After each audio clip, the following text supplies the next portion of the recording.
Welcome back, everybody. This is the Plant-Based Nutritionista. I am so excited to round out our conversation to wrap up the month of April and May. We took some time to dive into April showers, healthy powers, and we were talking about a host of different types of things that help us decide what we're putting on our plate. And this particular blog is interesting. Not doing anything fancy here to talk about this because I just want to share what's available to you already out there on my website. Title of this blog is To Eat or Not to Eat. Fruits and vegetables coated with Apeel. You're like, Apeel? Hadn't heard of that. Or I've heard a lot about that and I don't understand what's going on. So I've already checked off for you the logo. This is the logo for Apeel. You may or may not see this on fruit and vegetables packaged in plastic or the fishnet type mesh bags, or as a small label under the price tag telling you that this fruit or vegetable has been coated with Apeel. I have not yet seen this visibly on a tag in a retailer, whether it's a grocery retailer or a retailer that sells grocery items such as your Targets, your Walmart, things like. I have not seen it. I've looked, I haven't seen it yet. It doesn't mean that it's not on the food and they're just not telling you that it's there. But at the end of this, you will see a list of retailers, grocery retailers and farms that have disclosed their use of Apeel or not. And you'll be able to decide for yourself. So I want to leave the nooks and crannies for you to read for yourself, but I want to just highlight what Apeel is. Is it good or bad for me? And then who is selling this stuff? So we're going to just hit it and quit it. The blog is available for you to read, and I actually encourage you to read it for your own understanding and also to make a decision for yourself about how you're going to shop moving forward for your fruits and vegetables. All right. So, what's all the buzz on the Apeel coating? Well, here's the thing. They use monoacylglycerides, very fancy word for a type of fat. Now, this type of fat is naturally occurring in the body, and the body makes it during our digestion and also during metabolism. And by metabolism, we mean it breaks down the synthesis or utilization, in this case, of fats. Now, in the marketplace, Apeel is the shelf name, if you will, or it's marketed as Edapeel and Organipeel. And if you're wondering, yep, I know what Organipeel is for organic fruits and vegetables. What about Edipeel? Well, that's for the non-organic or conventionally grown fruits and vegetables, meaning they've been sprayed with a biocide. We have already had blogs about biocides, i.e. pesticides, herbicides, fungicides, and their impact on human health, not only human health, but the environment. So there you have it there. And Apeel Apeel Sciences describes the coating as a finishing glazing agent substance. So this is a chemical, and they make it by mixing monoacylglycerides. So you're thinking, wait, you just said these are naturally occurring. So where are they getting it from? I'm so glad you asked. So Apeel Sciences developed a process to extract monoacylglycerides from grape seeds. What we don't know, well, we do know. uh, well, we don't know actually if the grapes they're using are organic or not. The assumption is if they're extracting it to use on organic foods and they've used organic grapes. The other assumption is if they extract it to use on conventionally grown fruits and vegetables, it's at Apeel. But again, that's just me surmising from the data that's available. So they extract these monoacylglycerides from grape seeds through a highly mechanical process.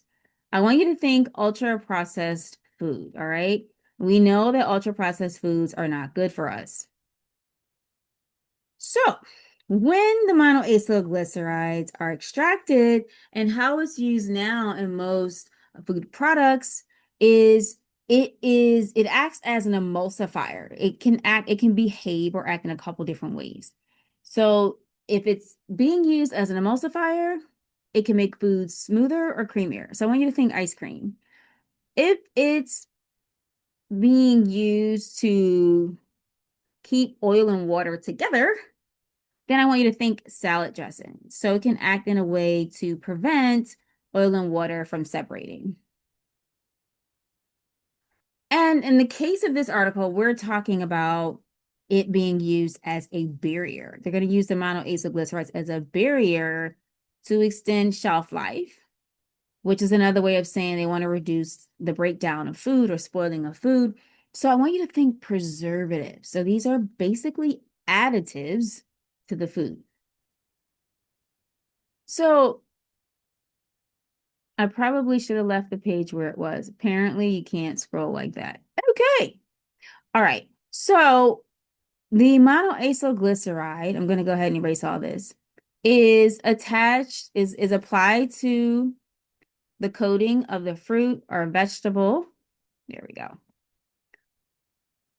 And it's supposed to act as a barrier to extend life, shelf life of a fresh food. I want you to think about what I'm saying, okay? And right now, the fruits and vegetables cited by Apeel that could potentially have this coating are berries, such as blueberries and strawberries, grapes, bananas, avocados, apples, stone fruits such as your peaches, plums, nectarines, lychees, cherries, apricots, blackberries, raspberries, and mangoes, citrus fruits such as lemons, limes, oranges, grapefruit, and mandarins, your legumes, which are your beans and your lentils, your root vegetables such as your carrots and beets, and tubers such as potatoes and sweet potatoes. So I'm going to zoom in here again so we can hop into the fun part of this talk. We'll get rid of the check mark.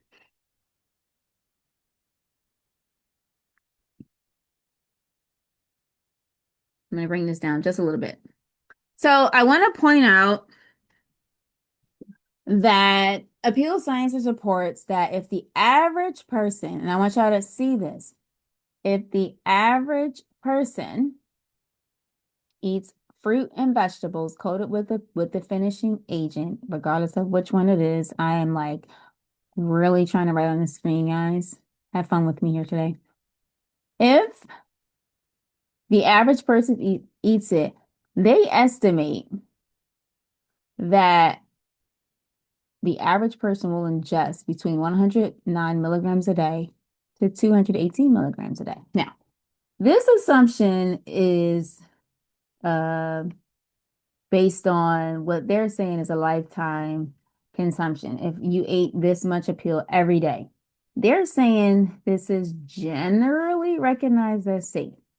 Now, as of 2022, okay, 2022, the average life expectancy in the United States is 74 years, just over 74 years for males and just over 80 years for females.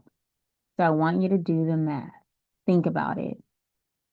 If you started ingesting a peel, whether Eddie peel or organic peel, 109 milligrams a day, we're going to talk about that, up to 218 milligrams a day. Let's say you started eating this at the age of 20. That is 54 years for a male. And where are we at? 60 years for a female. Okay. That's a lot. That's a lot to have ingested. And we don't have any long-term data that tells us how we excrete this, if there's bioaccumulation, like we don't know. So if you're wondering, like if you're thinking about yourself, well, how much is on my apple right now? How much is in my banana? The answer is I don't know.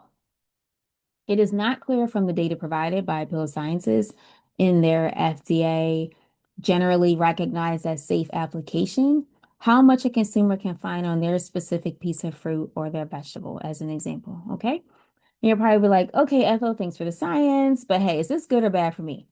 The answer remains, I do not know. Here's why. There's limited long-term independent studies that conveys benefit or risk for consumption.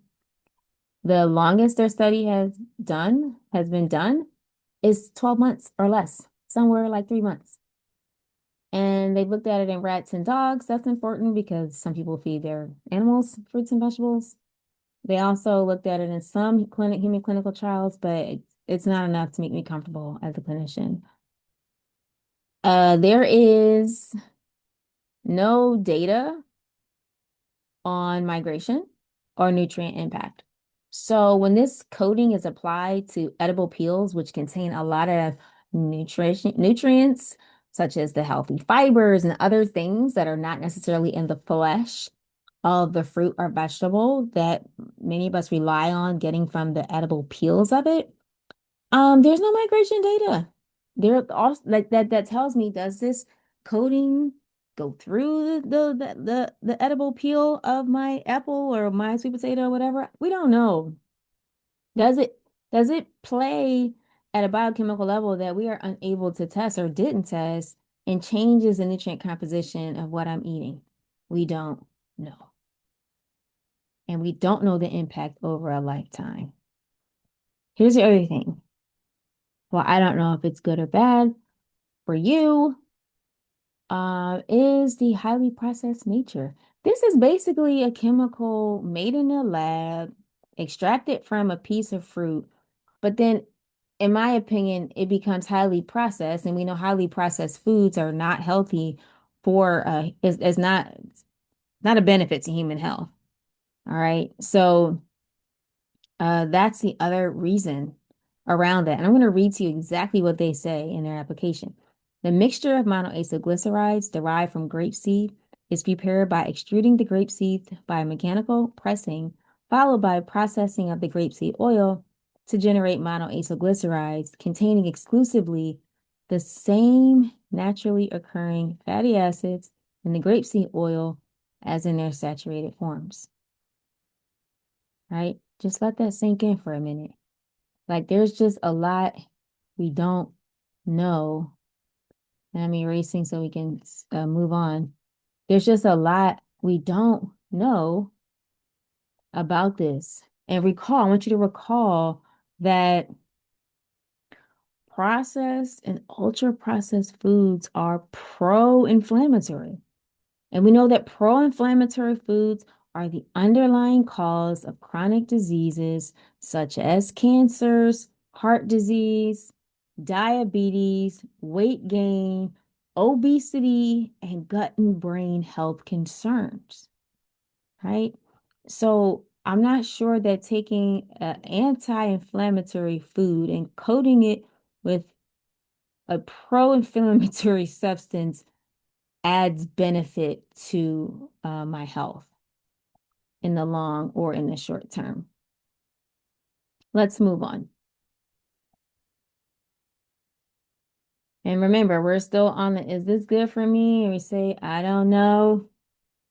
Well, this is where I have a little bit of fun with the maximum intake concerns. So remember they said the intended use of a mixture is 218 milligrams per person per day for the high-end consumer. So I have paused. And let's talk about why I'm pausing on this. There are processing and contaminant concerns. I'm concerned with the heavily processed means by which they are extracting these monoacylglycerides from grape seeds.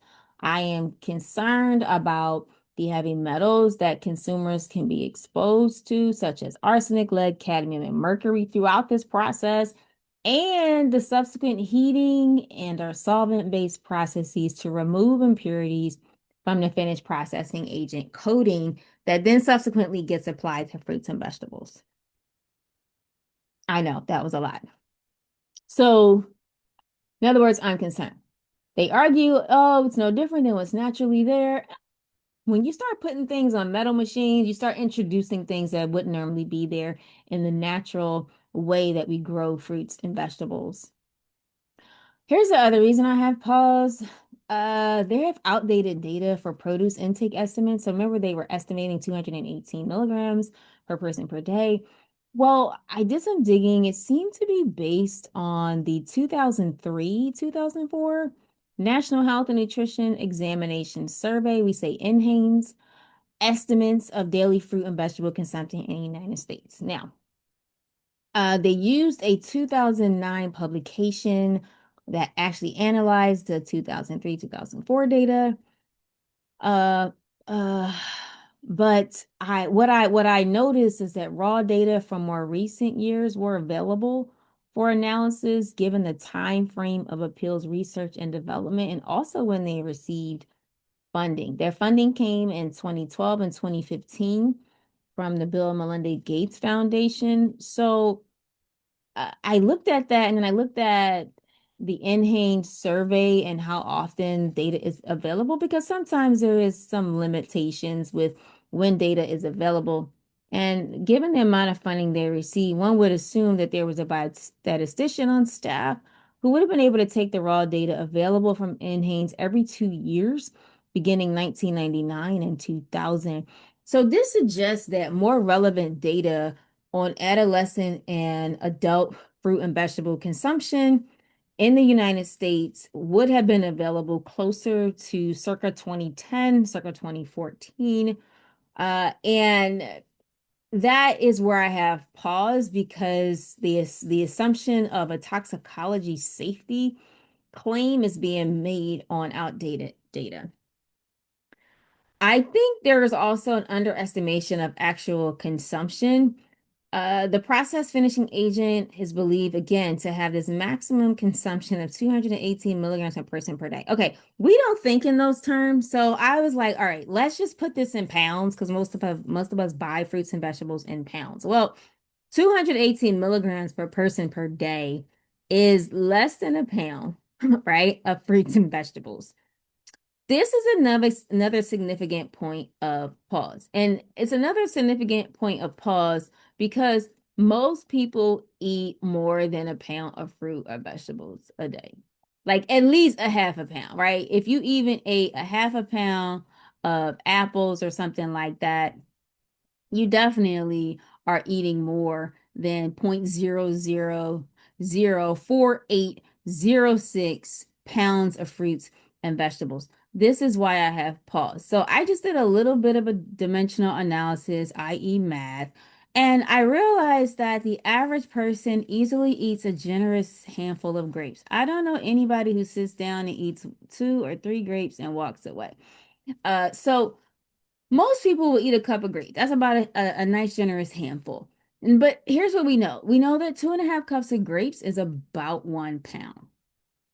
All right. And 1 cup is about 0.38 pounds or 175 grams of grapes.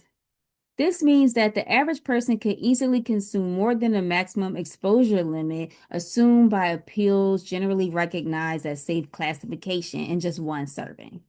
So that's where I have some serious pause, especially since the studies are less than 12 months on toxicology and safety. I just pause with that.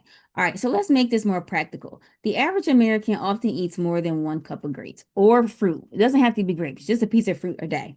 In fact, the 2015-2018 NHANES report, right, the National Health and Nutrition Examination Survey, reports indicate that 75.3% of children ages 2 to 19 and 67.3% of adults older greater than 20 or above or 20 years older and older eat fruit daily.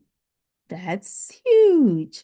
91% of children and adolescents and 95% of adults consume vegetables daily. So this is a little concerning that that's the safety level. Let that sink in for a second. We got most people are eating fruits and vegetables. Now, how they eating it is a different story, right? But they're eating it. Okay, let's go on. So here again, these are just my thoughts on this, and you can certainly read everything for yourself. But while it's true that most Americans don't consume the recommended amount of whole fruits and vegetables, you can click on that and read more recommended. What is recommended, the 3 to 4 fruits and all that a day, that is the lowest end at an intent to optimize our health. Okay. And the information used by Apeel Science, it doesn't appear appropriate for the basis of how they're setting toxicology exposure limits on a processed finishing agent being applied to fresh produce. And it's really difficult to see how the average American would not exceed, okay, would not exceed the toxicology ingestion limits based on the standard American diet, let alone those people like myself who consumes a whole plant food diet or has that dietary lifestyle. The other thing that I had paused were there were inadequate clinical study data. So in the short-term human clinical studies referenced in their generally recognized appeals, generally recognized as safe paperwork, where more than the maximum was consumed, they state there was no treatment related adverse effects. So this was another point of pause for me. So these studies assess cholesterol and other blood chemistry biomarkers to make this determination. However, I randomly reviewed the clinical data and outcomes from most of the studies, and it looks to me that most of the studies focused on triacylglycerol changes in blood chemistry rather than inflammatory markers and detailed lipid fractionations or particle sizes. This is where you really see the change happening. And so I think the more detailed analysis will provide a complete picture of long-term health implications over time. And that was just missing for me. From a clinical perspective, I personally would have found more comfort in studies that analyzed inflammatory markers and also lipid cholesterol particles at baseline and then monthly thereafter for 1 year to determine ongoing changes if they were going to do a 12-month short-term study. And listen, I know that there are medical professionals that would argue that lipids take 3 to 6 months to change. I strongly disagree. Not only have I seen it move quickly in my practice, but there are also some studies where people actually took time to publish case studies and some evidence-based data that shows positive cholesterol or lipid improvements in just 4 to 6 weeks after eating more whole plant foods. And here are the studies here. I just chose 2 studies for reference there. And so I just want to put this plug in here now. As a person who loves themselves and, goes to the doctor like most people once a year for physical or well checks, this is the one time a year they do blood chemistry. All right. And honestly, guys, I think we take our cars in more, right? We take better care of things in our homes than we do our bodies. And this is just, again, I'm not coming at anyone. I'm just saying, like, just think about it. Like, once a year, so much can change in our blood chemistry. And I just think it's important to really invoke some real-time dietary and lifestyle changes, which is preventative health in its truest form. But I digress. In other words, let's get our blood done more than once a year, like at least once a quarter, because here's the thing. A whole year goes by, you could have been making changes had you known you were tipping in a direction that doesn't serve you well. Or if you see that you're making positive improvements, then hey, you're excited to do more of it. But you won't know if you're only looking at something once a year. All right. So let's move on. And if you're wondering, well, okay, Ethel, this is good information. Thank you so much for doing all this research. Thank you for sharing. Hey, what if conventional is only available in my area? Like, can I wash off the Apeel coating? Honestly, I don't know. I don't know. It is not addressed in the application. It's not on the website. I don't know if the coating can be removed by manual at-home methods. I will say it's always good practice to wash. I use baking soda and a food brush to gently scrub vegetables that I buy, even organic, to just clean them up. So it's a good practice to still do that if you want to consume the peel. If you are not sure, you can still wash the fruit or vegetable and discard the nutritious peel. But what a bummer, we're losing all that good fiber, and just sometimes there's even like fat soluble vitamins in those peels that we're just not going to get anymore. So what happens if I rinse my fruit and vegetables, coat it with a peel, and then cook them? Again, I wish I had a, a more definitive answer other than I don't know. Like there is no information that tells me any toxicology on cooking or anything like that. And you'll see this reflected. This will be corrected, but that's a G. And the GRAS app generally recognized as safe application. You'll see they don't discuss what happens if it's cooked, like if this agent is heated. And does it become toxic? Does it do something very inflammatory in your body? What happens if you cool it and reheat it, like we do with leftovers? I don't know the answer to these questions. And honestly, that's very scary for me. It's where I have pause as a consumer, but also, as a clinician. It's just where I have pause. So let's move on. What happens if I rinse my fruits and vegetables that are coated with Apeel and then ferment them at home? Again, I don't know. So some of us, and there are a lot of cultures that do a lot of fermenting, and they're like, oh, I'm going to ferment these vegetables, I'm going to preserve them, or I just want to eat more fermented foods because I understand the health benefits of them and all the probiotics and that come with them. But hey, we don't know. They don't mention They don't mention it. So honestly, I don't have an answer for you, but I would take the information that I have shared and that you do know and make a conscious decision if that's what you want to do. What retailers, farms, or groceries sell Apeel coated fruits and vegetables? Well, here's what we do know. We do have a list, but here's the thing. Even with this list, I just wanted before I reveal the list, it's always good practice to ask the store manager or farmer when you're not sure and maintain your eye contact. Don't be afraid. And I do want to shout out My Health Forward. This is the organization that took the time to reach out to many grocers and farmers to determine their stance on using or selling products with Apeel, or produce with Apeel.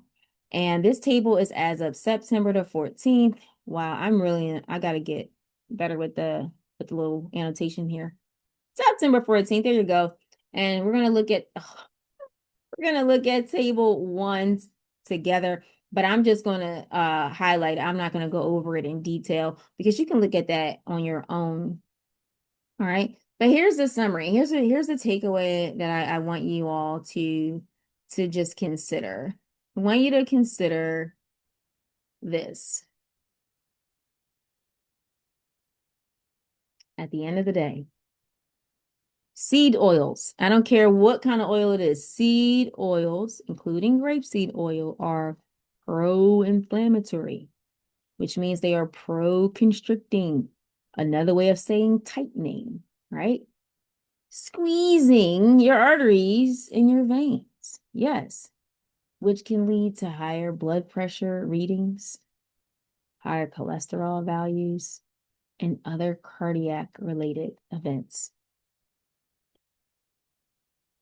So ultimately, you must decide if you want to know if the fruits and vegetables that you are consuming has been coated with Apeel and whether you want to ingest it or not. Now, this holds true for when you're buying fresh produce and when you're eating at restaurants or food truck establishments or parties and all this stuff. You have to decide. These folks may be using it and maybe they don't know, but you don't know until you ask. And I personally think the more we ask this question, of retailers and restaurants, the more we as consumers make clear that we do care about not only what is in our food, but what is done to our food. Because often what's done to our food does not make it to the food label. So here's to us taking our health back one meal at a time by eating more plants, moving our bodies, and drinking plenty of water, as well as being aware. I am the plant-based nutritionista here to inspire you to take your health back one meal at a time by eating more plants and moving your body. Here is table one with the farmers, retailers, and the sellers' positions on Apeel. I hope this blog was helpful for you. You can visit iEatMorePlants.com where you can schedule an appointment. You can read up on other blogs that we have and see all the amazing things that we are doing in the community. Take care.